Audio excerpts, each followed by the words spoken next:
vamos tratar da Revolução de 30 e o movimento católico.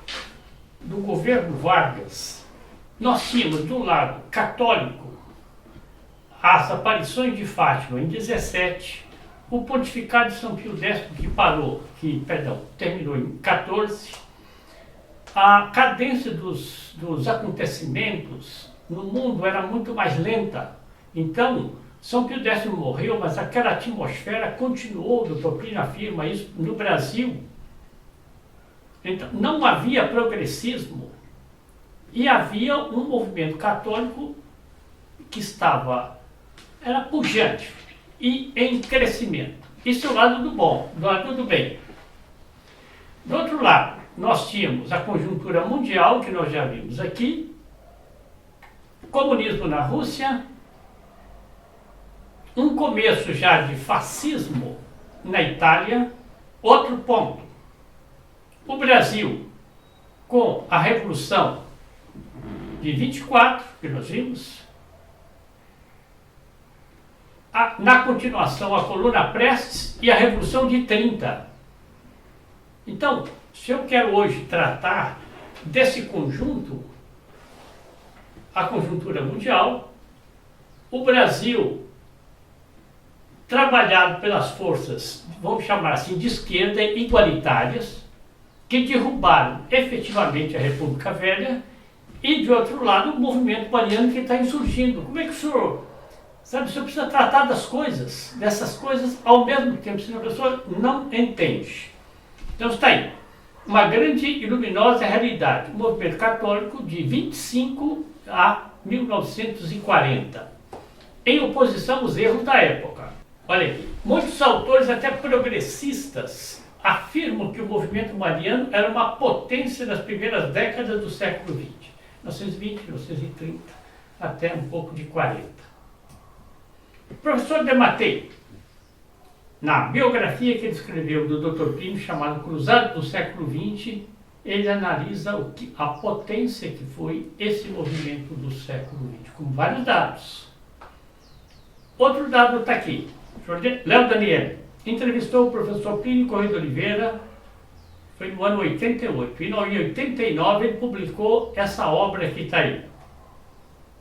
E ele, portanto, queria escrever uma obra sobre o Dr. Plínio, ele vai e entrevista também, né, o personagem que está vivo ainda.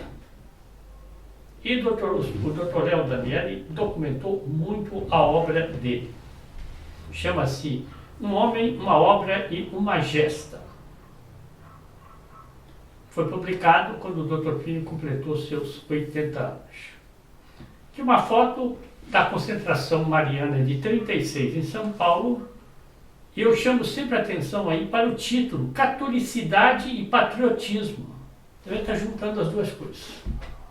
Aqui nós vamos recapitular muito rapidamente os fatores de deterioração da sociedade: gozo de vida, despreocupação, carnaval, praias, arquitetura moderna versus tradição, americanismo e American Way of Life. A sociedade estava trabalhada por isso, sobretudo a classe alta. É o professor Dematei analisando esta situação no Brasil, nessa década. Nos anos 20, começava a se notar uma transformação nas tendências, revolução nas tendências no Brasil.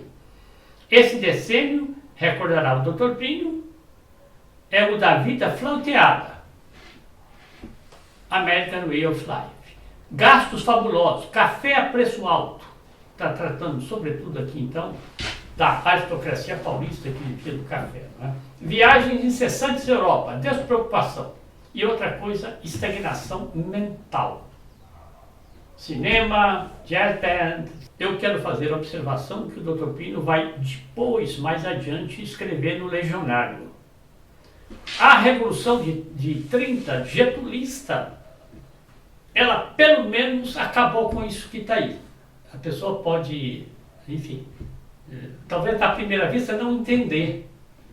A Revolução foi igualitária, profundamente igualitária, mas ela acabou com aquele gozo da vida que não tinha outra solução. Aquele gozo da vida estava perdendo todo mundo.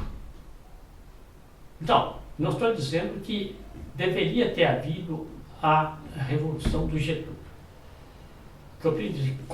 Colateralmente, ela se insurgiu, sobretudo contra a aristocracia paulista. Mas essa aristocracia, infelizmente, não estava nos bons rumos. Quem é que ia modificar essa aristocracia, desse gozo da vida daí?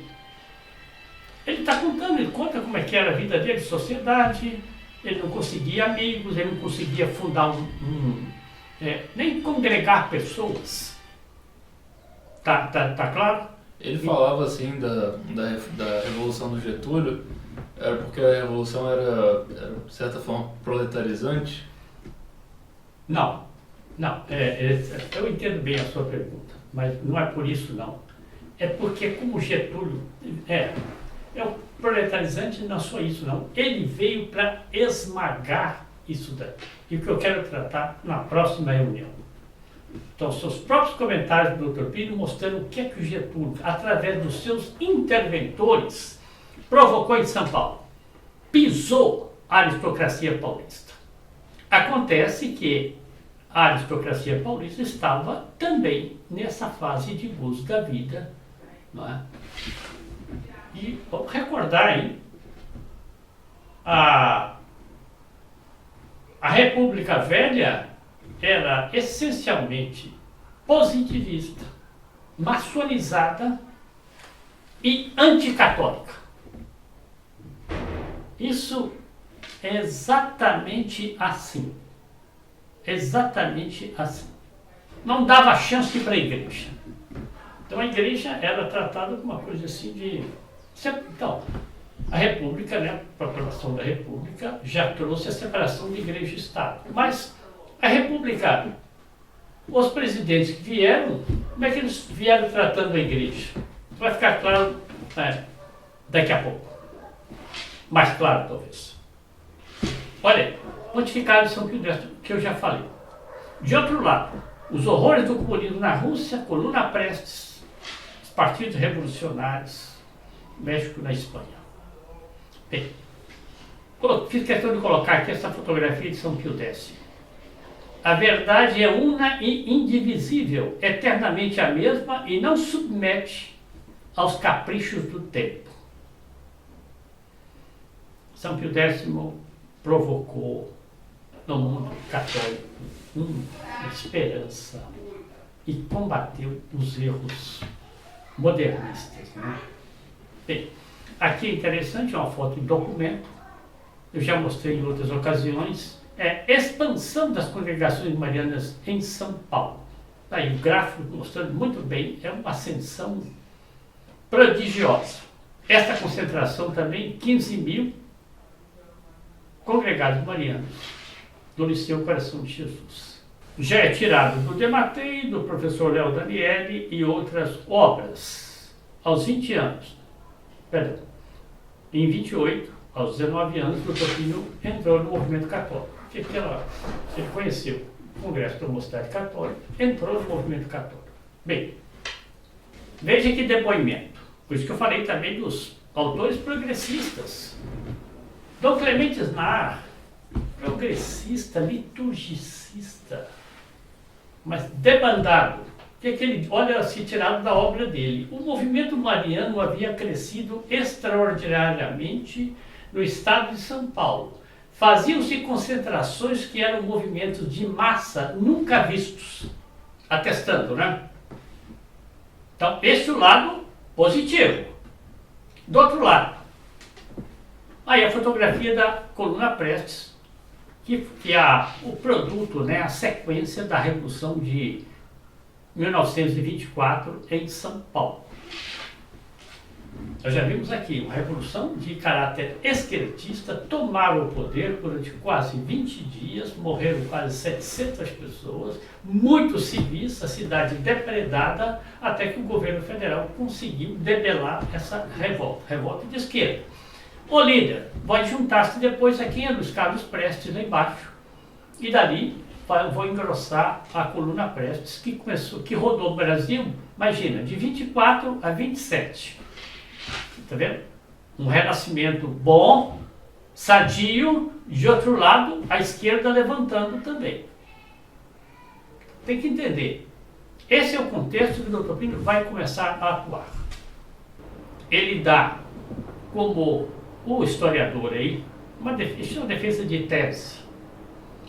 Ele dá, então, como pressuposto, em 30, o Getúlio sobe ao poder, nós não vamos tratar aqui agora da Revolução de 30, ele sobe ao poder através de uma revolução. E ele sobe enquanto o movimento católico está subindo também. E aí, como é que ele vai fazer? Aí que eu acho que ou vários desses comentadores aí da República, do tempo do Getúlio, eles se enganam e dizem, não, o Getúlio foi aquele que se aproximou da igreja. A República Velha não se aproximou, quem se aproximou foi o Getúlio. Getúlio foi obrigado a se aproximar. Vamos ver os documentos que vão aparecer, que ele foi obrigado a aproximar. Então, o que essa defesa de tese aqui, o que ele conta? Dom Leme era o único cardeal do Brasil, organizou 2 imponentes demonstrações no Rio de Janeiro em 1931. Então, começo de 31, Getúlio subiu, sede no Rio de Janeiro, outubro de 30. Lá para março, abril de 31. Dom Leme, então, organizou 2 imponentes demonstrações. A primeira foi uma semana de comemoração em honra da Santa Padroeira do Brasil, Nossa Senhora Aparecida. E a segunda foi uma outra semana de comemorações ao Cristo Redentor. Tá vendo? Continua o autor. Esses acontecimentos religiosos populares atraíram milhares de pessoas e mostraram que ainda estava muito viva nos brasileiros alguma forma do espírito religioso. E estava mesmo. Então, você imagina, Getúlio está ali com 3, 4, 5 meses de poder no Rio de Janeiro. E no Rio de Janeiro, aquelas manifestações grandiosas. Ele vai fazer o quê? Ele vai ignorar? Ele vai botar a tropa em cima daquilo lá? Dematei. Após a formação do governo provisório, quer dizer, a revolução do governo de Getúlio, o novo cardeal do Rio, Dom Sebastião Leme, começou a promover um movimento de leigos para dar voz ao povo católico na organização do novo regime político brasileiro. Quer dizer, como é que a igreja vai se portar diante do novo regime. Então, eu dematei afirmando a mesma coisa daquela defesa de tese que nós vimos antes aí.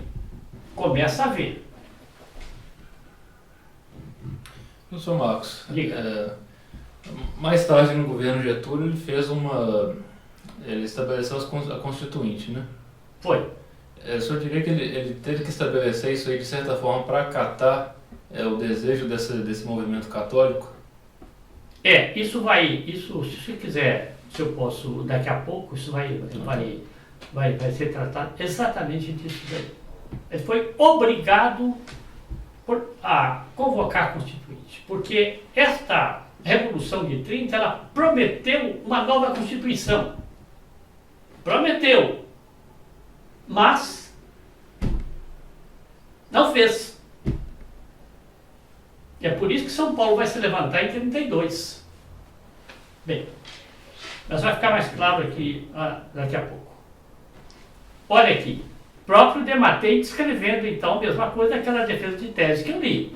Em maio de 31, a imagem de Nossa Senhora Aparecida foi conduzida triunfalmente no Rio de Janeiro. No dia seguinte, uma multidão de cerca de 1 milhão de pessoas acompanhou a imagem até a esplanada do Castelo, no Rio de Janeiro, onde a aguardavam o chefe de Estado, Getúlio Vargas, e as autoridades civis e militares. Como é que não ia? Tinha 1 milhão de gente.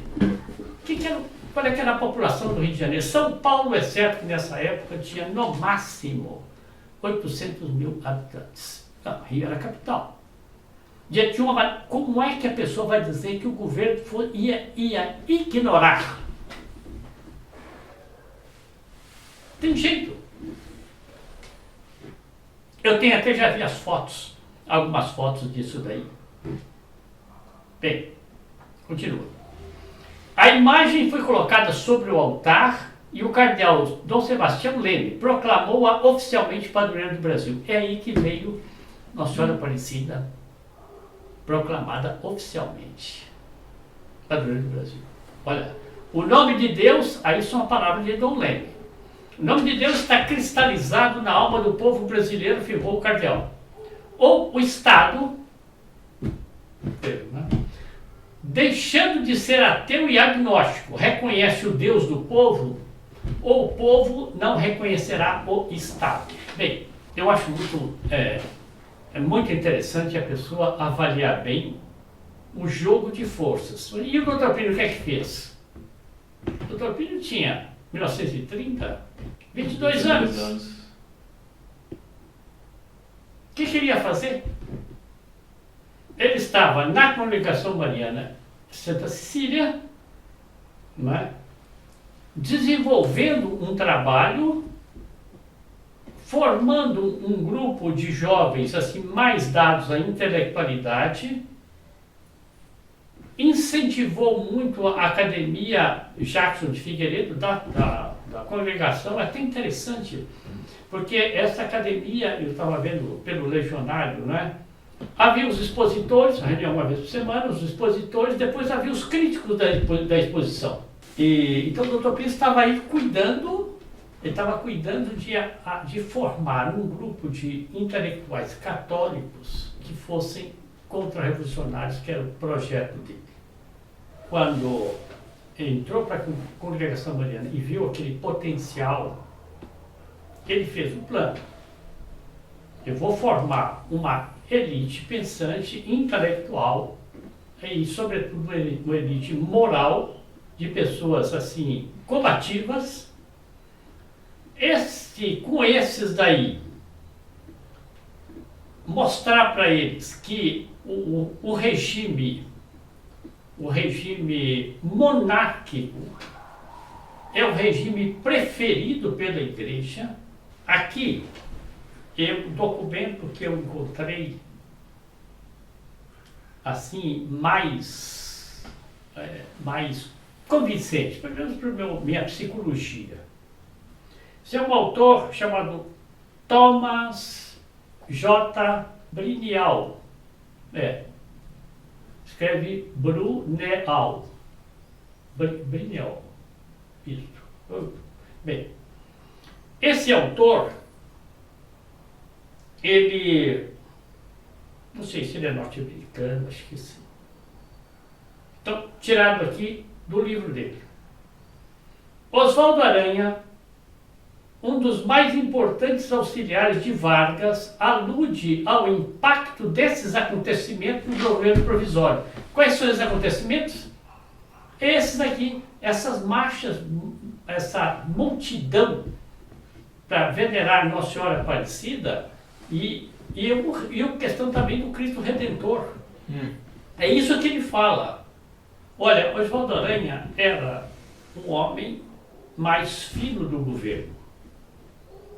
Era um homem de mais cabeça do governo. Ele participou da Revolução de 30, ele foi depois constituinte em 34, ele foi espécie assim de ministro das Relações Exteriores, chanceler,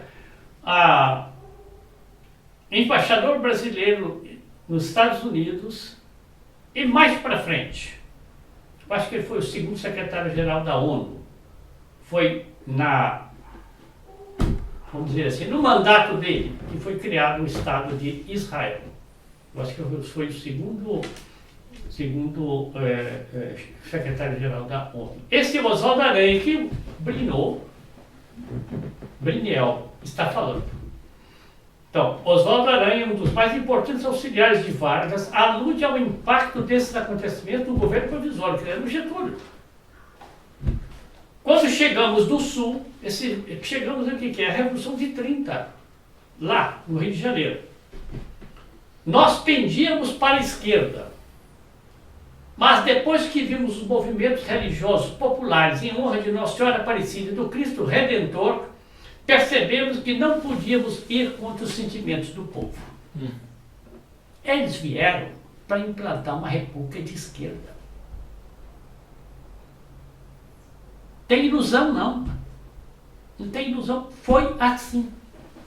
Agora, a consagração do Brasil aí, por Dom Leme, a Nossa Senhora Aparecida, tem um simbolismo Porque pouco antes, o Papa Pio XI tinha autorizado uma série de bispos brasileiros a fazer uma consagração do Brasil a Nossa Senhora Aparecida. Não assim, não foram todos os bispos, é certo que houve, pouco antes. Bem, vamos continuar. O Thomas Brunial. Para tornar mais específica a pressão, Dom Leme aproveitou a presença de 50 bispos no Rio.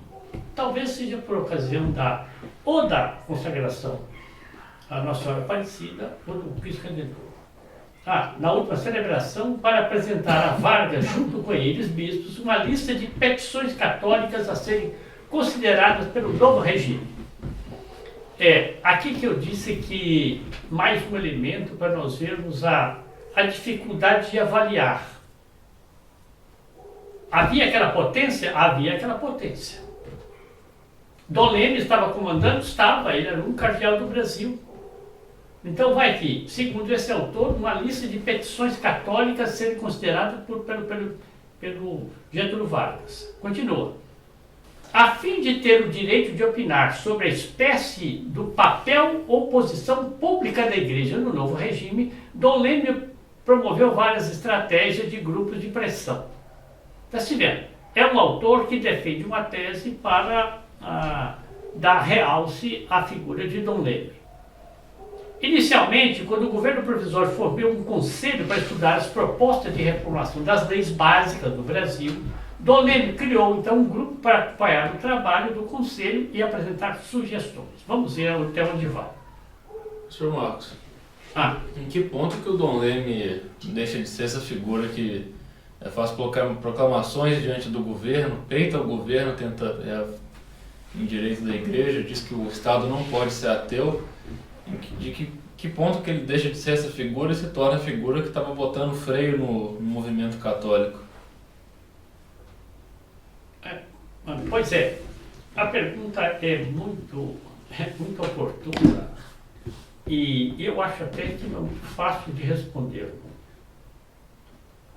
Porque Dom Leme, em 1916, quando ele foi nomeado arcebispo de Olinda e Recife, ele escreveu uma pastoral que é muito festejada em todos os meios conservadores católicos aqui no Brasil. Agora, atualmente. E livros sobre isso e tudo mais. Nessa pastoral, ele defende do começo ao fim que o problema do Brasil é o indiferentismo religioso.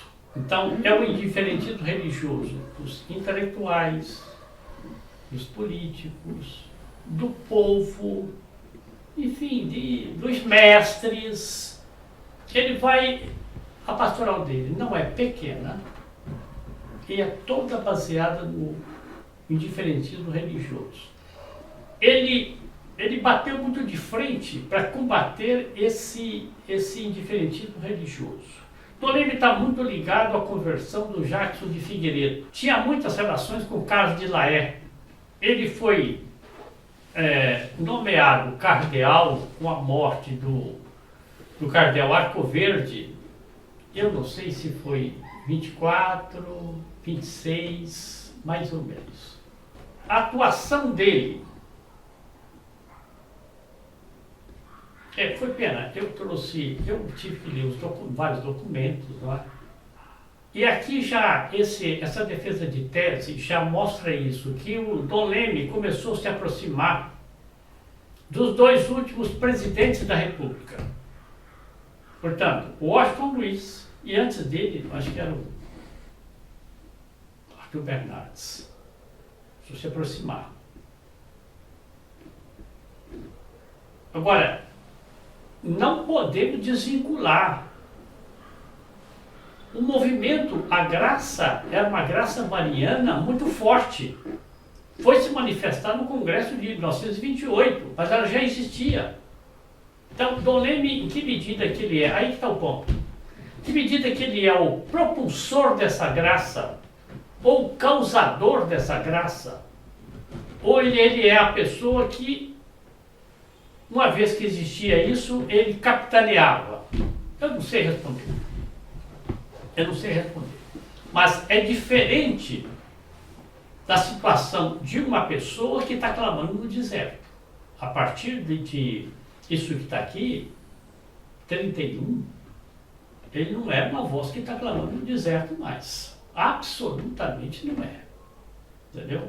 E outra coisa, é sabido que o presidente o presidente Washington Luiz trabalhou para que Dom Leme fosse escolhido cardeal, junto anunciaturas e tudo mais, não é? Bom, Dom Leme foi aquela pessoa que, quando as tropas do Getúlio estavam no Rio de Janeiro cercando o palácio, foi a pessoa que entrou no palácio. Foi pedido a ele, entrou no palácio. E ele até conta as coisas, como foi. Cada hora que ele ia adentrando no palácio, ele sentia que o coração dele, as batidas do coração reboavam.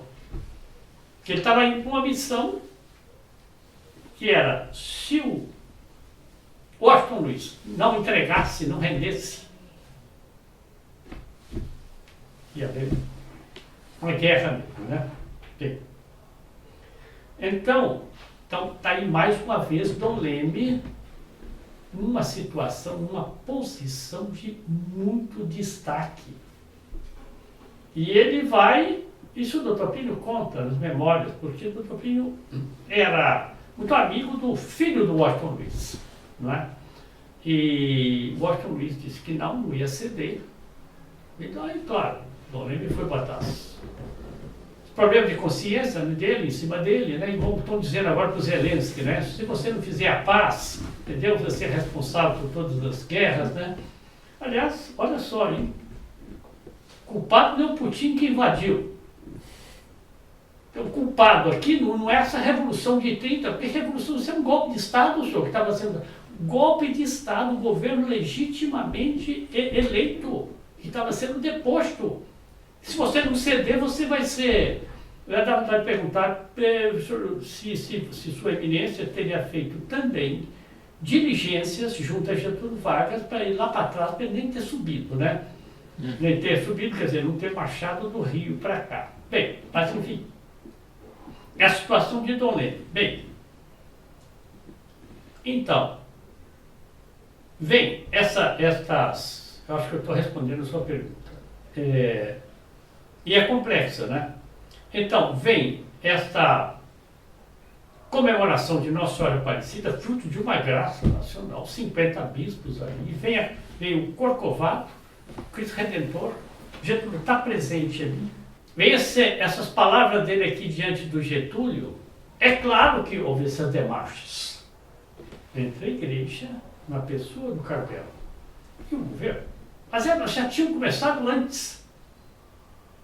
Só que a República Velha era uma república maçonizada, positivista, anticatólica, e o Getúlio concedeu, olha aqui, em abril de 31, um decreto sobre o ensino religioso nas escolas. Então, aquela separação de 1891 entre Igreja e Estado, Getúlio vai e concede, faz esse decreto. O Dr. Plínio vai comentar no Legionário esse decreto. Aspas. É com o coração transbordando de alegria que recebemos o decreto instituindo o ensino religioso nas escolas públicas brasileiras. Os próprios ataques que a insensatez dos laicistas têm arremessado contra o ato do ministro Francisco Campos denotam que o agnosticismo vitorioso em 891 não passa hoje de doutrina desacreditada, pobre em argumentos e em adeptos e vigorosamente rejeitada pela imensa maioria da nação brasileira. Está vendo?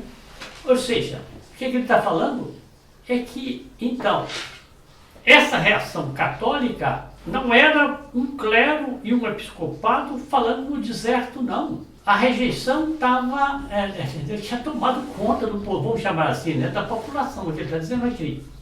Bem, então o Dr. Plínio vai publicar no Legionário um artigo chamado O Triunfo de Cristo Rei nas Escolas. Então, abriu aí 6 meses depois que o Getúlio assumiu o poder. Aí, o Dr. Plínio mostra assim, ficou provado que esse agnosticismo imperou desde 1891, levou o Brasil para essa situação. Então, ele disse, vamos mudar os quadros. Suponho que um país que, desde o chefe da nação até o modesto contínuo funcionário, né? Desde o pai até os filhos, desde o patrão até os operários, predomine a prática rigorosa dos princípios católicos e imediatamente surgirão a nossos olhos estadistas abnegados e diligentes, funcionários probos e esforçados, pais moralizados e respeitáveis, generais valentes e disciplinados, filhos obedientes e amorosos, mães dedicadas e respeitadas. Ou seja, é o que Santo Agostinho fala na Cidade de Deus. A ideia é essa daí. Catolicizou, deixe que a igreja evangelize, vai surgir isso que está aí. E o laicismo provou o quê? Que só dá desastre. O Doutrino vai concluir. Comunismo ou catolicismo? Eis o dilema. Viu que o problema que o Doutrino está puxando? A que não se pode fugir. Ou a dissolução atual continua sua marcha, quer dizer, dessa da República Velha, continua sua marcha, apesar do Getúlio estar no poder, não é? E nos arrasta ao comunismo pelo apodrecimento de toda a organização político-social, ou voltamos atrás.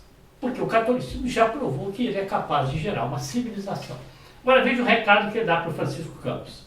O ministro Francisco Campos, ele era de Minas Gerais. O Getúlio, naturalmente, por causa de alianças, pegou o ministro Francisco Campos para a educação. Pegou o Gustavo Capanema também, que era um grande nome daqui, para acho que é algum ministério, já não me lembro qual foi. Bem, então o doutor Plínio termina assim.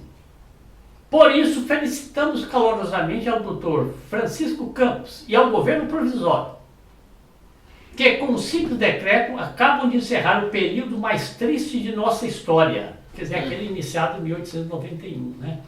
E que o doutor Francisco Campos seja indiferente a seus inimigos, ou seja, ele está sendo atacado, ele seja indiferente. Veja a conclusão que ele vai tirar. O característico dos homens, dos grandes homens, é suscitar simultaneamente amizades ardentes e ódios implacáveis. Porque todo homem de bem, além da amizade fervorosa dos bons, tem de lutar contra o ódio rancoroso dos maus. Bem, aí se pode aplicar isso aí, esse princípio que o doutor Plínio está enunciando. Baseado na escritura, né? Hein? Baseado na escritura, o princípio. Sim, perfeitamente. Só que podemos aplicar para os bispos da época. O doutor Plínio conclui o artigo. Felicitamos, portanto, o doutor Francisco Campos pelos inimigos que acaba de adquirir, assegurando-lhe também que os seus amigos saberão ser, se necessário, tão ou mais implacáveis que seus próprios inimigos. Então, está aí o doutor Plínio com 22 anos, aí escreveu no Legionário esse artigo. Está vendo? A posição que o doutor Plínio adotava na congregação mariana no Legionário e, portanto, por documentos nós estamos vendo que é isso mesmo. Eu queria transformar aqueles todos, né, numa espécie de cruzados do século XX. Que já vai responder a sua pergunta a respeito da Revolução de 32. Essas fotos aí são fotos das tropas no Rio de Janeiro, né? Da ocupação de 30 no Rio de Janeiro. Bem, aí está manchete do livro do professor Dematei. Atitudes de Getúlio Vargas fazem tomar corpo a convicção de que ele desejava eternizar-se no poder e de que, para chegar a esse resultado, queria quebrar o poderio político e econômico de São Paulo. A reação não se fez esperar. Eclode em São Paulo a Revolução Constitucionalista de 1932. Bem, aí me permita que já abre a ponte para a nossa próxima abordagem, que vai ser a descrição do Dr. Plínio a respeito do que foram esses interventores que o Getúlio colocou em São Paulo. O Dematei está falando. O Getúlio, então, subiu dizendo que ia dar uma nova Constituição. Ele não deu uma nova Constituição e foi esmagando, sobretudo em São Paulo, os partidos, a elite de São Paulo, aí o lado igualitário dele mesmo, foi esmagando. Ele colocou, eu estava fazendo a pesquisa, interventor de São Paulo no tempo do Getúlio. O primeiro interventor ficou 4 a 5 meses. E o doutor Pino vai descrever, se Deus quiser, nós podemos abordar na próxima vez. Mas é um tenente da Revolução de 30 e meio, da coluna Prestes, inclusive, e que tratava os chefes políticos de São Paulo, dos grandes partidos políticos de São Paulo, tratava assim, desprezo. Então ele durou 4, 5 meses, depois veio outro interventor, que durou também alguns meses, depois veio outro interventor. Então, na Revolução de 32 aqui, São Paulo já tinha tido pelo menos 3 interventores, para mostrar a situação de descontentamento que havia em São Paulo. Gente cafajeste. Bem, então está aqui. A Revolução abriu a porta para a Revolução Constitucionalista de 32. São Paulo se levanta contra o Getúlio. E aí, então, vai nascer também a Liga Eleitoral Católica. Depois da... Eu acho que hoje podemos ficar por aqui. Vamos tentar resumir. Não é fácil, hein? Então, o quadro. Havia o renascimento católico muito poderoso. Prova que está aí o Congresso da Mocidade Católica em São Paulo, em 28, com mais de 500 jovens. Bem, esse congresso recebeu, aliás, dos universitários do Rio de Janeiro, uma mensagem de congratulação, dizendo: nós aqui ainda não conseguimos, mas nós queremos também fazer isso aqui no Rio de Janeiro. Nós temos aí Nossa Senhora Aparecida, que é coroada rainha e padroeira do Brasil, mas olha, isso é de um valor simbólico extraordinário. Nós temos essa grande procissão que ele falou, de 1 milhão de pessoas. Temos mais o quê? E temos a grande movimentação que houve em São Paulo. Eu já tinha contado aqui há mais tempo atrás, não é? O Brasil, por 5 anos, foi a nação que mais pediu a Roma adesões, quer dizer, comunicando a Roma: olha, tem uma nova congregação querendo se formar, precisava de licença de Roma. Durante 5 anos seguidos, o Brasil, no mundo todo, diante disso daí, sob o Getúlio, ele ia fazer o quê? Ele tinha que tentar uma colaboração. Bom, Nossa Senhora nos ajude.